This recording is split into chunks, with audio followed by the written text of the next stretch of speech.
I'm Kristine Leahy, and my guest today is a three-time champion with the Chicago Bulls, and now is an agent representing some of the best players in the NBA, BJ Armstrong. Thank you so much for coming in. Kristine, it's a pleasure. I have to be honest with you, I called my dad this morning, and I said, you'll never guess, I have BJ Armstrong on the show, and he's so excited because I think I really got my start in sports when I was little. My dad would play the iconic starting lineup music for the Chicago Bulls, and I would go through the entire roster, the height, the college, everything. That's where I learned sports, and I would always say your name, BJ Armstrong. So this is really cool for me and my dad. Thank you. It's very cool for me, and I see you have your Bulls colors on. You have your Bulls colors on, and I'm glad I can play some part. You played a huge part. That was awesome. When you look back on those times, I mean, that was a legendary team. What was that like playing with those guys looking back now? Well, as a youth, as a kid back then, that's been like 25 years ago, we were just young kids trying to figure our way out. I was just a young player trying to really learn how to play in this league, and Scotty was a young kid from Arkansas who we always would joke, he was from, small town in Arkansas in Horace. And him and his brother, we'd always joke that his brother was better than him, Harvey. So we were just young kids having fun, playing basketball, doing what we loved to do. And then there was this one guy who we didn't know was going to be eventually turning to be the greatest player, maybe perhaps the greatest player to ever play, Michael Jordan.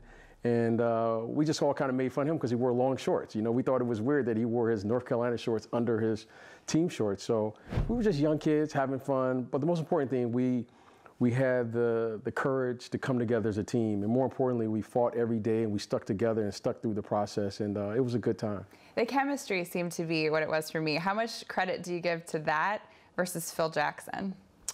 Well, I give a lot of credit to, first, the organization for allowing us to put together a team, or allowing them to put together a team. And our veterans at the time, in particular, Bill Cartwright, he was really the leader of the group. He didn't say much, Bill talk like that, he's probably going to be mad if he sees this interview.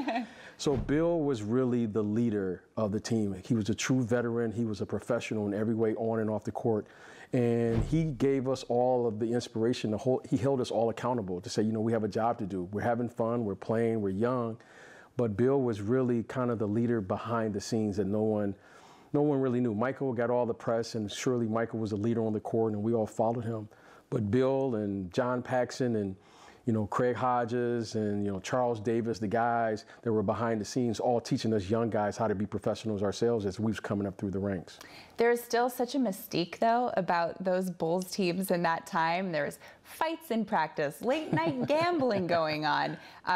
Someone getting punched by Steve Kerr, all those kinds of things. Is there still a story that sticks out to you that's like, I cannot believe that happened?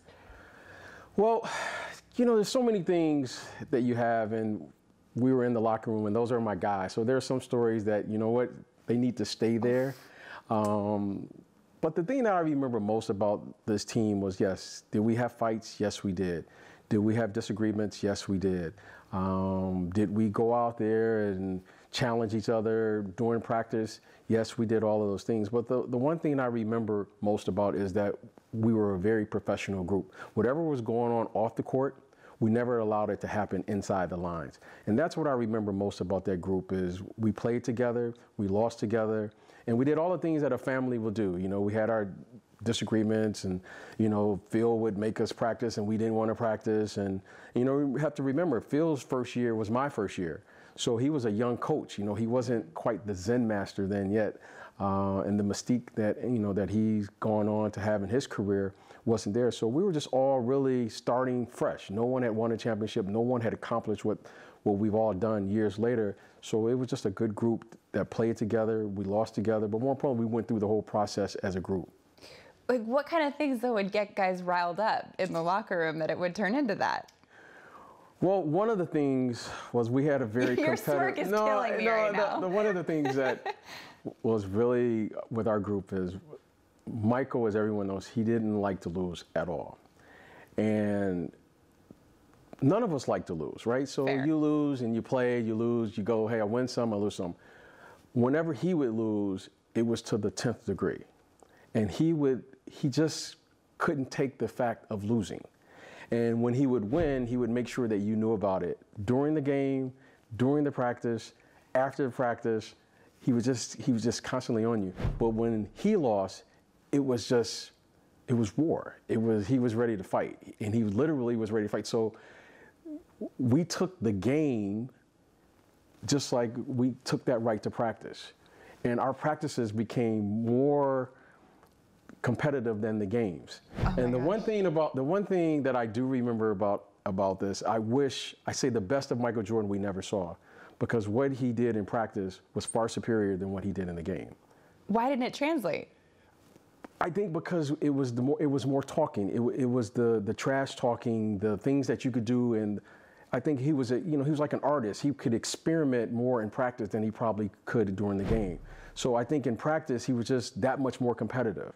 And when I mean more competitive, you can ask anyone who was there, he would be that competitive in every drill, not some of the drills. He would be that competitive in the shooting games. He would be that competitive in every aspect of practice. And he was so good in practice that the games didn't compare to how good he really was in practice. I wish I could have just taped his practices to see how, he was phenomenal during the games. Yeah. But he was that much better during practice. Wow, I wish I could go back and watch practice now, too. That was the best part, that I got a chance to see an artist at work. Yeah. Every day, every night, and he practiced every day. There was no days off. He didn't, he would play in back-to-back games, and he'd be right there to practice the next day. I think he was just where he was at in his career at that time, and you can ask anyone who was there, he practiced every single day.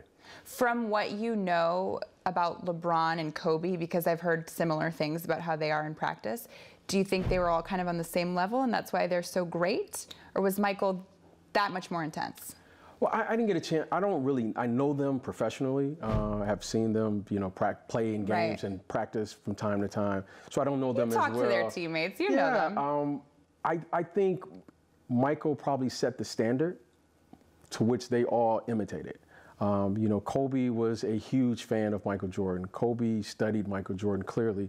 And I think LeBron James has used Michael Jordan as an inspiration, as you should. And I'm sure as Michael Jordan, he looked back on the careers of maybe Julius Erving and all the other great players, Elgin Baylor, so forth and so on. So I think those players will always look for the great players before them as inspiration. And I don't think this is any different than any other player. So I've heard rumors about Michael betting on who would show up to practice first, maybe some ping pong games. What's the strangest thing you ever saw him bet on? We would always bet on whose luggage would come out first. In those days, we traveled commercially. And I look back on it and it always makes me laugh every time I'm with my kids or my family and we're waiting for our bags. Like, why would we bet to see who bags would come off first? There was but we would do it. We just thought it was the funniest thing. Okay, my bag is gonna come out first today. Here's $10 to bet on whose bag is gonna come out first. So we really made the best of our time together and we enjoyed our time together. And as we were walking through airports, traveling, and just to think that Michael Jordan was just walking through the airport like everyone else. Insane. And it was just normal for us. And that's what we did. We took the first flight out of every city. And we would go, we would travel, and we'd walk around and eat bad food in the airports just like everyone else.